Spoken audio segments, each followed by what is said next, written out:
so my first question is regarding, against the backdrop of everything you said regarding Akida, Shia, and the Sunni, right? Removing the, let's say, Islamic components from Iran, right? Since we said, based on the fact that what they practice, the Akida, Shia, and based on what we've learned so far, it's not really in accordance with Sunni, right? Does it legitimize their resistance? That's my first question.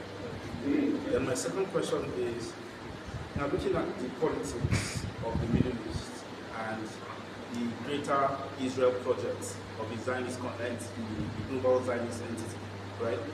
Is it not ironic that we have, if not all, but majority of the Arab Gulf states in bed with the Zionist entity? I'm still trying to find a way to come to a conclusion that even though the current political atmosphere in the Middle East for the majority Arab Gulf states, right, is Sunni, why do we have a situation right now that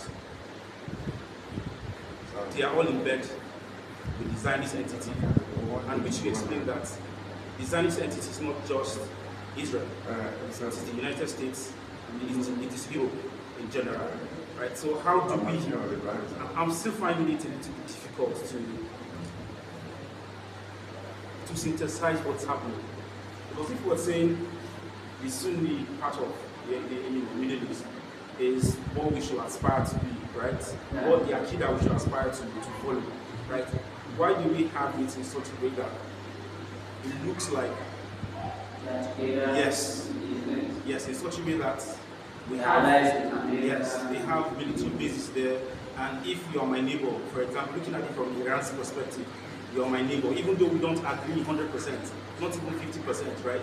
But you are my neighbor, and my arch enemy for over 40, 50 years uses your home, your backyard, to send suicide bombers, or let's say, okay, suicide bombers, right, to me.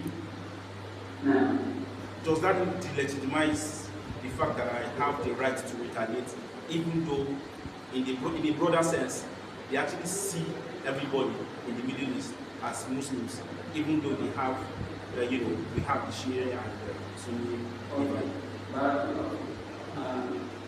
I will start with the first one. So you have to remind me the question. Okay, look this one. Yeah, okay, they are right to exist. They are right, yes, they have right to exist. No, not to exist, to retaliate. No, not to retaliate, to resist. Defend themselves. Defend themselves. They have no right to do that. And they also have right not to be attacked, not to be bullied by anybody. You know, in Islam, Allah said, no. You understand? Bullying somebody because he's weak is haram. To attack people and kill them unnecessarily, not in a state of war. Legitimate war according to Sharia, just to launch attack on people and kill innocent people. It's all allowed in Islam. Kill children, innocent people. You understand? So, what Israel are doing to them is wrong. We are not in line with what they do. We are not supporting that. They have rights to be a state as they want. Just that they don't have rights to be insulting companions and be assessing something in our eye. That is what we are saying. That is that. Then also, your question about why it's like the Gulf countries are like base with allowed base or allies with the America and other countries. That is when you understand the politics of the Middle East. Before you go to that, you must understand the agenda or what is Iran and what threats does Iran pose to the entire Middle East countries. Iran, the way you see Israel attacking Palestine, Iran's own is worse than what Israel is doing to these Gulf countries. Iran are sponsoring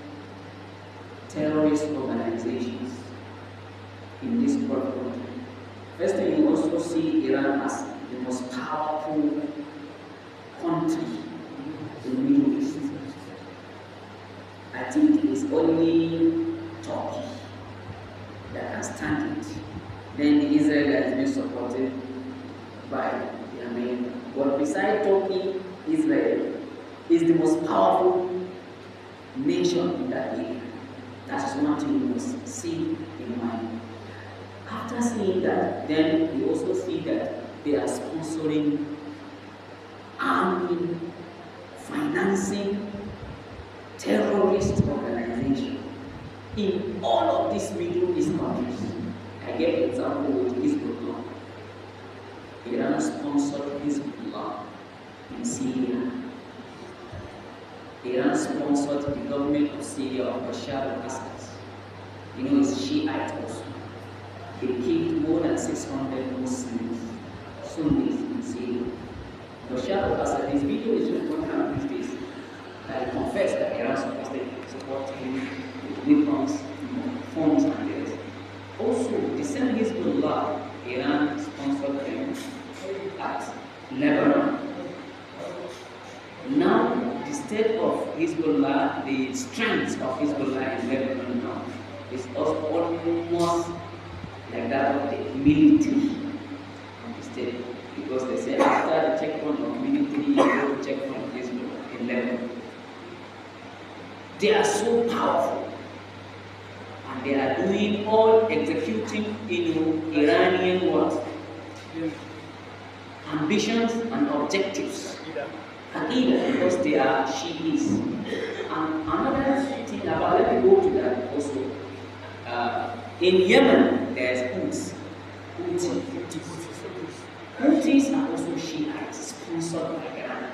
In fact, among those people that Iran has sponsored, you count Houthi among the greatest beneficiaries. You know why? Because Yemen is sharing border with Saudi Arabia. So during that war that took place in Yemen, Iran using it as an opportunity to empower the Houthi, give them more arms and more weapons and more funds to continue their cause. They are killing so many Muslims, demolition and shutting down masajid and madaris, schools of the Salafis in Yemen. When you come to Iraq, you have Hashad-al-Sha'bi. Hashad-al-Sha'bi is also Iranian revolution. And on this Hashad-al-Sha'bi, I will remind you of what happened before we come to who are these people initially. Hashad-al-Sha'bi, Iran was an ally of Americans during the war of Iraq to out-government who? Saddam Hussein. They were allies. Hashad al-Sha'bi were supporting the Americans during the Iraqi war. Because one of their scholars recently come out to say that we supported you during your move against Iraq. And this is what we are doing to us. This is what we are receiving in return. So meaning before, Iranians were allies to America. Before. On this particular point, yeah. might I interject that in the Gulf War between Iran and Iraq, right? The Americans actually supported both sides of the divide, right? And then might we also say that the reason why we have entities like Hezbollah, right, in Lebanon, is due to the transgression of Israel in Lebanon. I did not finish. Okay. Yeah. Okay. So now, if you go, I'm just trying to say that yesterday they were allies with America and Europe. Everybody agrees with that. Good. So meaning politics changed now. Yes. That is just the answer. Okay. Then let's go to the reason why we are having these terrorist organizations in the Middle East countries sponsored by Iran. Before we go to that, I would like to give you a hint with Nigeria to show you what Iran are doing. They are not going to send their army. So the Hezbollah that are in Lebanon, they are Lebanese. They are not Iranians. They are coming into a country to recruit your citizens and turn them against you. That is what they are. So the Houthi are Yemenis. But they recruit them and turn them against their own country. Now they are fighting their own. And I will bring it closer to you to understand better. Zakzaki in Nigeria. Iranians used him. They recruited him and they wanted to turn him against the Nigerian state. Not only Zakzaki, you know, there is a revelation for Imam. Abdul Jabbar Nasir Kabara that is still in prison. You know, you see, have you seen the letter? And the letter is in social media. Abdul Jabbar is spilling the beans. It's exposing that Iran intended through Adamu Adam. You know the minister Adam during Buhari? Former minister of education. It's Minister of Education. He deceived Buhari. Now Abdul Jabbar is spilling the beans that Adamu have taken him to Iran on many occasions, and they wanted to make him the second Zakzaki of Nigeria. Because they believe that Zakzaki has failed in his mission, so they want to recruit somebody that is more knowledgeable and more old and more young. So the letter that is coming out from Jabbar is showing that he rejected that. He is pleading with the chief of, is it the judge, so that they should consider mercy, that they have been trying to use him against the country, but he chose the love of the country. You understand? So he's using that for them to show mercy in respect of his case. Let me answer so that.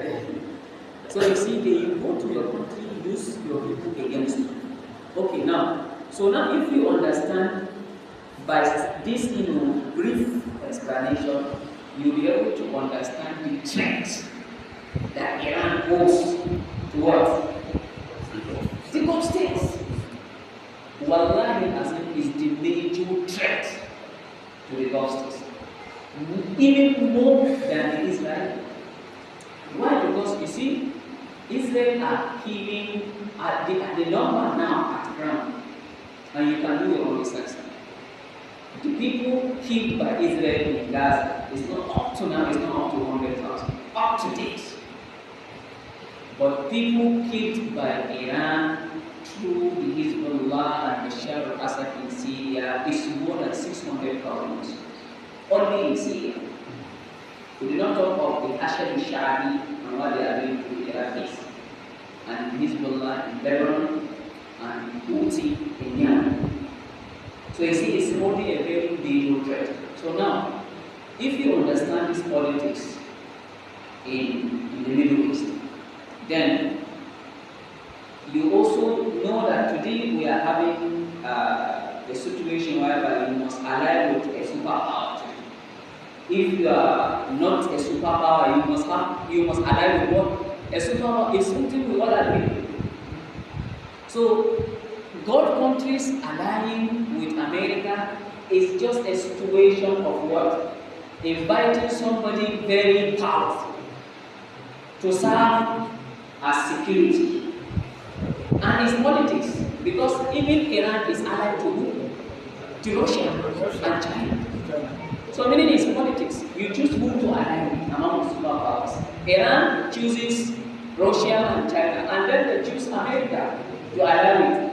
So meaning them choosing to ally with America is just politics. They are very powerful because of their presence there. They hold a little security to Iran, which holding them. And another thing I will tell you is that they have never launched attack from the Gulf states, because I remember it's clear in the news. Saudi Arabia, Qatar, all the states, they said they will never allow their airspace to be used by America to launch attack on their operation. It's from Israel that they are launching attack. It's what?